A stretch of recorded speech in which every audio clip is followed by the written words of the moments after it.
আসুন হিমির বিস্তারিত জীবন কাহিনী শুনে আছি, কেমন তার জীবন কাহিনী চলবে এবং চলাতে যাচ্ছে।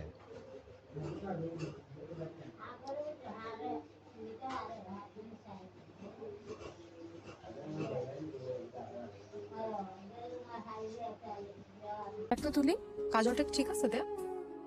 হ্যাঁ, একদম পারফেক্ট। কিন্তু একটা জিনিস মিসিং। তুমি চুড়ি পরো নাই কেন? হাত দুটো খালি খালি লাগতেছে। কিরে মিনু, আমার মেয়ে এখানে বসে আছে, তুই সাজতেছিস কেন? আজকে কি তোকে দেখতে আসবে? দেখতে আসবে তোর ভাগ্নিকে। হ্যাঁ, তুই কেন সাজতেছিস আমার বল। নিজে সাজলে বাপের না। এই সাজগোজটা যদি আমি আরো 5 বছর আগে থেকে শুরু করতাম, তাইলে এখন আবার অবিবাহিত হয়ে বসে থাকা লাগতো না।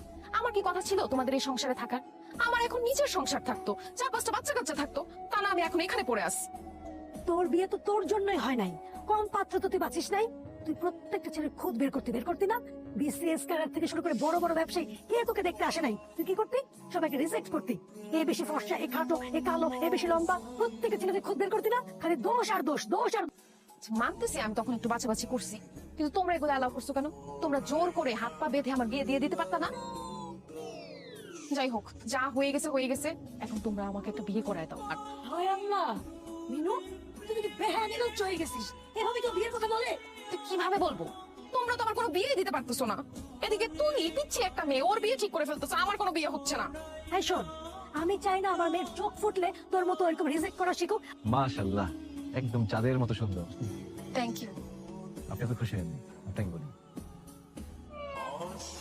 মেয়ে আমাদের পছন্দ হয়েছে। ও, ছেলেকে একটু জিজ্ঞেস করে দিই, ও পছন্দ হয়েছে? আলহামদুলিল্লাহ, আলহামদুলিল্লাহ। মেয়ে যেহেতু আমাদের পছন্দ হয়ে গেছে, সেহেতু আজকে কাবিনটা করাই ফেলতে চাই। কি বলেন হেকমত সাহেব? ও, আপনাদের ছেলে পছন্দ হয়েছে কিনা সেটা কিছু শুনলাম না। ছেলে কিছু পছন্দ হয়? আমাদের পছন্দ হয়েছে, কিন্তু কিন্তু মানে তোমরা বাচ্চারা চলে আসছো কাবিন করতে, গার্জিয়ান লেভেলের কি আসলে ভালো হতো না? কি বলে? ছেলের বাবা আমি আমি নিজে চলে আসছি, আরো গার্জিয়ান লাগবে? ছেলের বিয়ের জন্য বাবাই তো যথেষ্ট, তাই না হেকমত সাহেব? বাবা মানে মানে তো তুমি মানে তুমি, আরে আপনি তো মনে করছি তুমি সর্বোচ্চ ছেলের বড় ভাই। বাবা হলেন কিভাবে আপনি? বিআই সাহেব, আপনি তো ভীষণ রসিক মানুষ।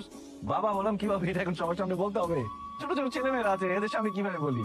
আচ্ছা দাঁড়ান, আমাদের দুজনের এনার্জি আর এই যে আমার ছেলের বার্থ সার্টিফিকেট দেখেন। আসলে আপনাকে দোষ দিয়ে লাভ নাই, সবাই এরকম কনফিউজ হয়ে যায়, ভাবে আমরা দুই বন্ধু অথবা বড় ভাই ছোট ভাই। আসলে আমাদের বংশের ট্রেডিশনটা এরকম, আমরা অল্প বয়সে বিয়ে করি, অল্প বয়সে বাবা হই, যাতে করে আমরা নাতির ঘরে পুতির ঘরে